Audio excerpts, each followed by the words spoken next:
Hey guys, let me know what you think by liking and commenting, and it really helps me and this channel out when you subscribe, so please click that button. Thanks a bunch.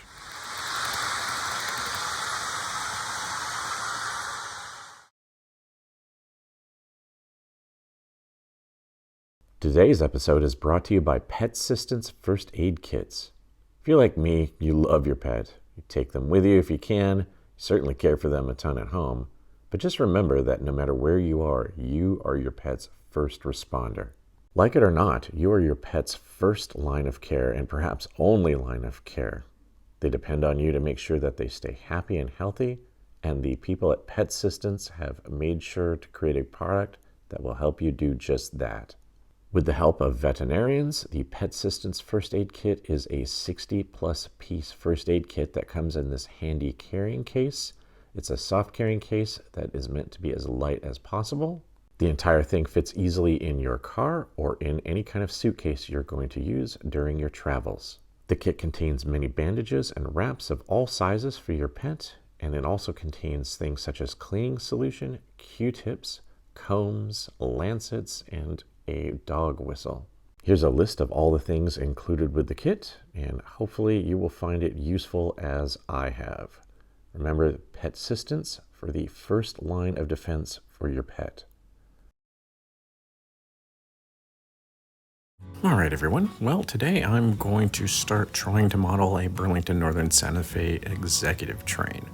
And from what I can tell, this actually was an Atchison, Topeka, and Santa Fe executive train, but when they basically merged, they got the executive train and they kept the tradition going. And that's what we have here from Walthers Proto. They have made several cars related to this executive train, and I've started to pick them up. And the first one is this baggage car. All right, now every single one of these is in a real metal finish, which they call real metal. It's a super glossy, super shiny metal, except for the baggage car. Also, even though I am starting to put together the Burlington Northern Santa Fe train, these also come in ATSF. So you have your choice. I guess it was easy for them just to repaint and relabel them since basically, again, BN and Santa Fe merged and BNSF became the new thing, and they took over this executive train thanks to that. So the baggage car is unlighted, but all of the others of these come in unlighted and lighted forms. The unlighted ones are running around $80, and the lighted ones will cost about $10 more, so they'll be right around $90 depending on where you get them. I think they list for about $10 more each. So we'll pull this out of here, and it looks like everything's factory installed. The rails are factory installed. The only thing that comes with it is this more liberal coupling system if you have tighter curves. I run 33 1/3, and mine seem to go around it, but just barely. So here we go. This is Cajon Pass. There are actually 2 more of these, but they're on pre-order, so I've got to wait for those to come in, but I wasn't going to wait to have fun. I was going to go ahead and unbox these and enjoy them. So yeah, there will be 3 sleepers total. Very nice. And if you look, they have the Walthers working diaphragms at the end, which are usually pretty good, actually. But again, if you have tighter turns than 33, you may have to go with the longer coupling. Here's the undercarriage. This is one area. This is Walthers Proto. This is supposed to be their top of the line. But I think if Walthers isn't careful, they're going to start falling behind some other manufacturers. I mean, look at Rapido. If you look at things from Europe, if you look at cars from China coming out now, and I'll actually have a specific video on the Chinese passenger cars, and you'll be amazed at what they have across the sea there. Here's the Fred Harvey Diner, and again, it's in that real metal finish. I actually like it, but I wish they would have done the baggage car in this also. As you can see, it has single color plastic interiors and a somewhat blue tinted glazing. And I'm not sure if this is prototypically correct or not, but regardless, this is what they have. And I guess, I've seen glass in some of the older cars, and I guess there is a bluish tint to it, but I'm not quite sure if it's this deep or not. So you'll have to let me know if you know a little bit more about these. And the last that was at least in this batch is the Superdome, which is right here. It's also lighted. It's number 31 Bayview, and I think this is the only one of these that they're gonna have. So we will pop that out of the box here. And again, real metal finish, just like the other ones, although interestingly, because of these corrugations on the roof, it looks duller up top than it does on the sides. It's sort of hard to tell from my video here, but if you see it in person, the top does look duller, and that's a function of all of this grooving on there, I think. But either way, here we go. Again, interior single color plastic. This is one area I think if Walthers really wants to improve, they can improve there by having multicolored plastic. I don't know what the actual ones look like in terms of what color they are, but this is starting to become kind of ho-hum, especially for the price they're charging. They're starting to get up there in the premium price range. And of course, this is their premium product line.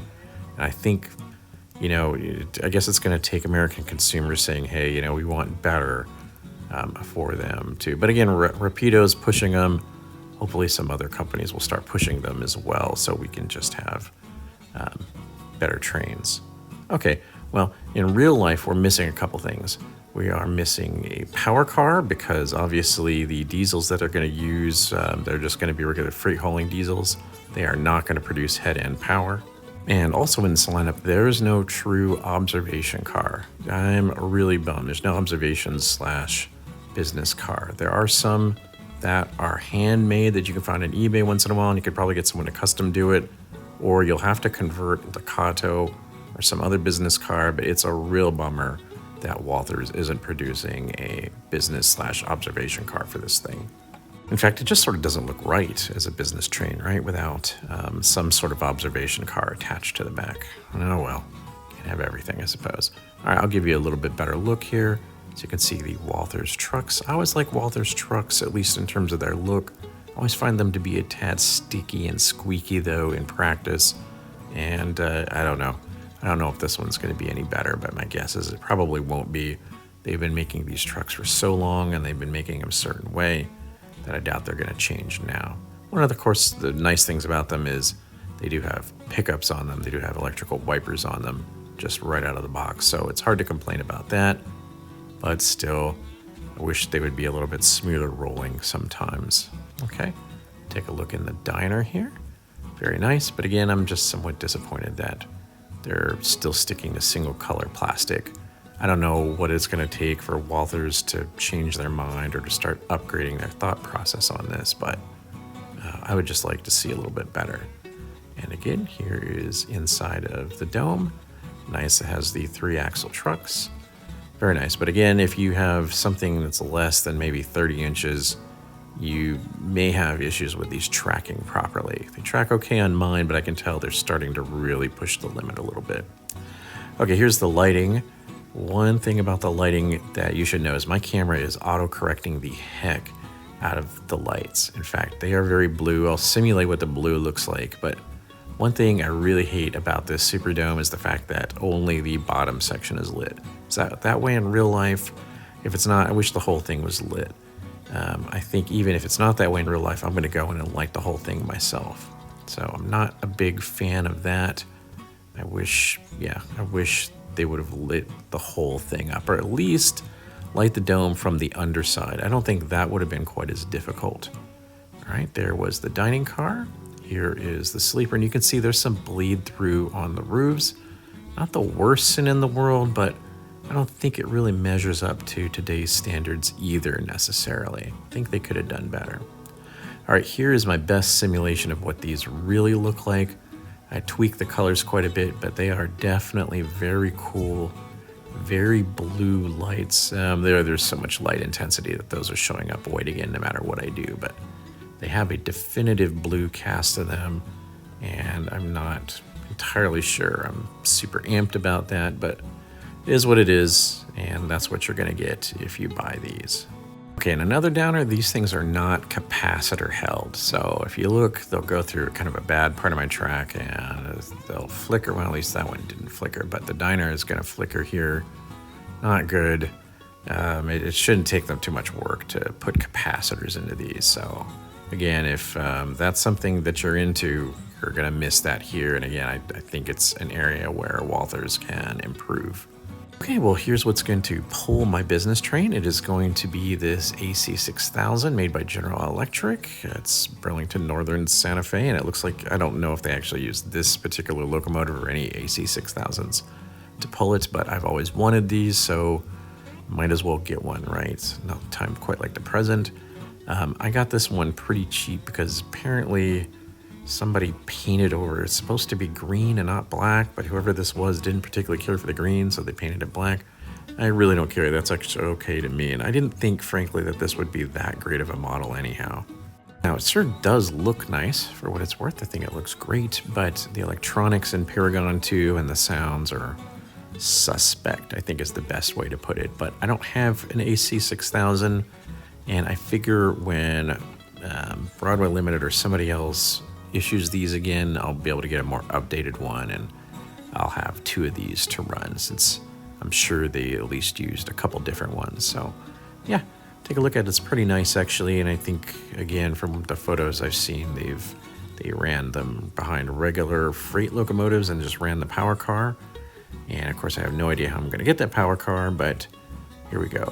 This is going to be its dedicated hauler, at least for now.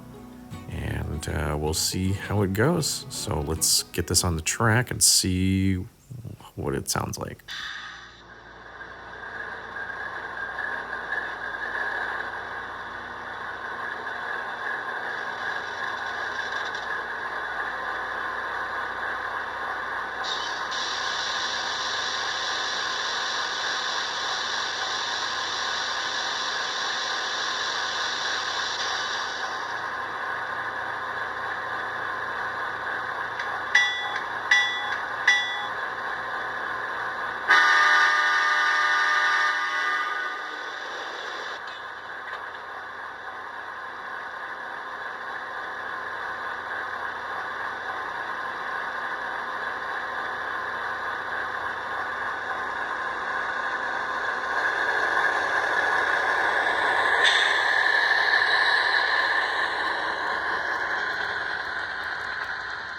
Okay, not so great, but that's what I expected. I'm going to have to go through and gut this and change out the decoder anyhow, so I wasn't too worried about it. Also, I wasn't sure why the number board and the ditch lights weren't working, but I'm not too worried about it. I got it pretty cheap, and I figured I could go ahead and work on it. So it looks like that's what I'll have to do. There's really not a ton more I can do with these business cars. Either you do or you don't want them. You do or you don't want to run a Burlington Northern Santa Fe or ATSF business train.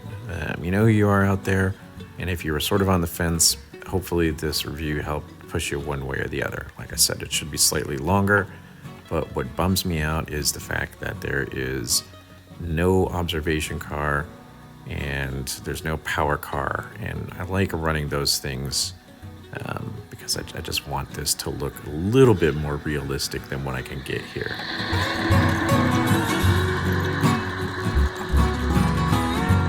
So I don't exactly have a champagne taste in my mouth, but I don't have a beer taste in my mouth on these things either. I mean, I don't run a ton of business trains. In fact, I basically created that Burlington Northern one that you saw the other day with my review of those business cars, and so this one's a little bit more prototypical, I guess.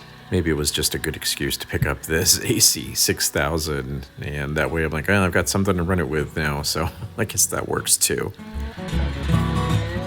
Like heck usual, I'm wondering what you think, particularly if you have more interest in business trains than I do. Again, business/executive trains are kind of neat, but they're not what I normally do. But like I said, it's always nice to have something like this around. Like usual, I'm interested in knowing what you think about it, so please leave a comment. And if you like this, please do that. And hey, it really helps me out if you subscribe. It doesn't cost you anything, but it sure helps me. So if you could do that, I'd appreciate it. So I'm looking forward to talking to you next time. I really appreciate you tuning in. Take care. Happy model railroading. See you later. Bye for now.